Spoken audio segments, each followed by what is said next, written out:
orada həqiqətən də xüsusən Ağdərə istiqamətində, Murad istiqamətində də çox çətinlik oldu, ağır döyüşlər oldu. Çünki relyef də çox çətin idi.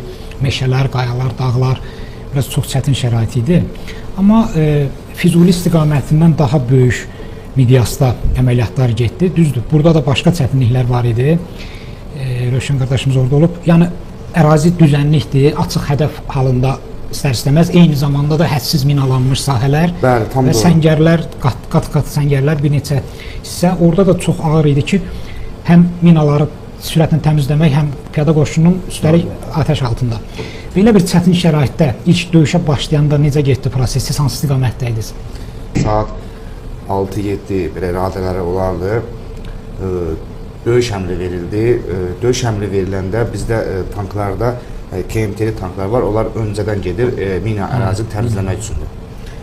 Bir növbəti tanklarda qruplara ayrılır da. Hər bir tank KMT-li tankın arxasınca irəliləməlidir ki, minaya düşməsin tank. Demək, hücum əmri verildi. Bütün hər kəs də hazır idi. Onsuz biz hücum əmrinin hər kəs öz daxilində gözləyirdi. Bu qisası almaq istəyirdi. 27-si hücum əmri verildi, hücuma keçdik tanklarla. Birinci neytral eşelonun 2 tank müdafiə eləməli idi, o birisi tanklardakı neytrala keçməli idi. Neytral ərazini keçməli idi. 2 tank qalxdı müdafiə, o birisi tanklarda, o birisi qruplarda neytral ərazini keçdik. Elə bir hadisə oldu ki, neytral ərazini keçəndə KMT-li tankın biri minaya düşdü. Tam təmizlənmə olmalı, biri minaya düşdü. O qədər, necə deyim, düşmənə qarşı qisas var idi ki, əsgərlərimiz düşüb, tank əleyhinə böyük eşelonlar olur da, vallar olur. Valı öz əlləri ilə doldururlar, silahın qundağı ilə doldururlar ki, yəni hücum, heç kim dayanmasın da, həmin valı keçək, hücuma doğru irəliyək. Həqiqətən də möhtəşəm bir qəhrəmanlıq nümunəsidir. Mən özüm də 90-cı illərin ortalarında hərbi dolarkən tank qoşunlarında olmuşam, tuşlayıcı operator kimi. Mexanik. Tankda bilirəm ki, necə çətindir. Həm də tank daim açıq hədəfdir, belə demək olar. Doğrudur. Çox təhlükəlidir və sürət də düzənlik zonada da onun həm də minalanmış ərazidə daha çətin olur. Amma Şiraz qardaşımızın olduğu hissə isə başqa bir istiqamətdir. Bu bir növ şimal cəbhəsidir, dağlar, meşələr çox olan. Orada bir çox, indi bizim əvvəlki verilişlərimizdə və digər qəhrəmanlarımız xatirələrində danışıb, ağla gəlməz tələlər qurub düşmən. Məsələn, bir nümunə danışırdılar ki, ağacların üzərinə pulemyotlar qoyublar, uzaq məsafədən idarə edirlərmiş. Oradan ya aparatla, ya kabellə, nə ilənsə, özləri 5 kilometr arxada oturaraq, gəlin qoşunu, tutaq ki, qarşıda bir yaşıllıq ağac meşədir, siz də düzənliklə gedirsiniz. O ağacların üzərindəki pulemyotlar sizə atəş açır, artıq orada qurtuluş çətindir. Belə bir ağır şəraitli dövrdə, bəs texnika, artilleriya o zonalarda sizə necə dəstək verirdi? Çox dəstək olub, çox. Eyni zamanda pilotsuz. Məsəl üçün yaralanmaq hadisə. Orada tankçıların köməyi ilə sağ qalır. Bax, o məqamlar maraqlı olar, gənclərimiz üçün onları danışın. Mən yaralanmağıma 2 saat vaxt qalmışdı. Əsgər yoldaşımla mən bir yerdə ağac uçsuz, bizə yemək gəlirdi, su gəlirdi. Mənfur düşmən qoymurdu bunu bizə içməyə, yeməyə. Əsgər yoldaşımla bir yerdə bizim şəxsiyyət arxada gəlirdi. Əsgər yoldaşımla bizə də komanda verilmişdi ki, sizi mənfur düşmən 831 yüksəliyində postda sizi gözləyir də, Əsgər yoldaşımla mən bir yerdə gedirdim, oturduq yorğumuzu almağa, şəxsiyyətə bizə gəlirdi, çatırdı.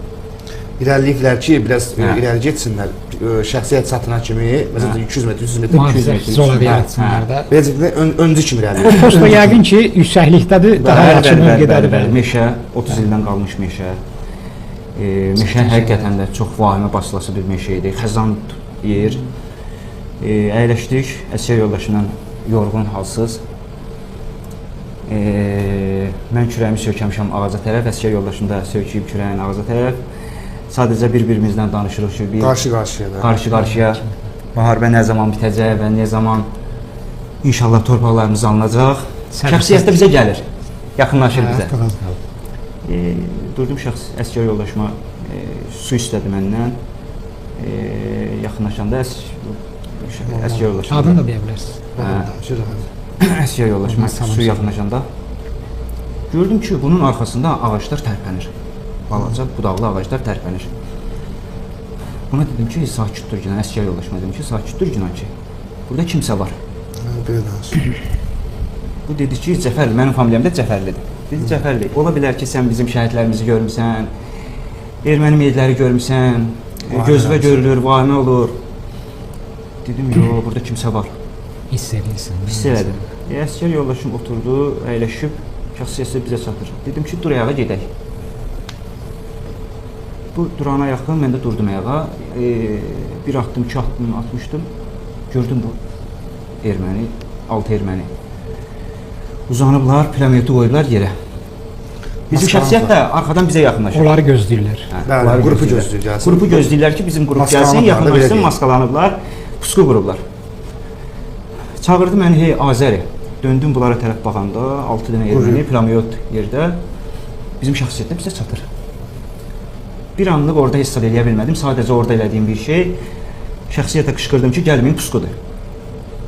Pusqu deməyimlə o məni mənfur düşmən vurdu. Pulemyotla. Pulemyotla vurdu. Hardan yaralandınız? Ayaq. İki ayaqlarım, yanım, qarnım. Allah kömək olsun. Çətin. Sonrakı proses necə oldu? Bizimkilər artıq Sonrası Yəni- bizimkilər tankist gəldi. Gəldi, mənfur düşməni vurdular, öldülər postu götürdü. və bizim şəxsiyyət irəlilədi qabağa.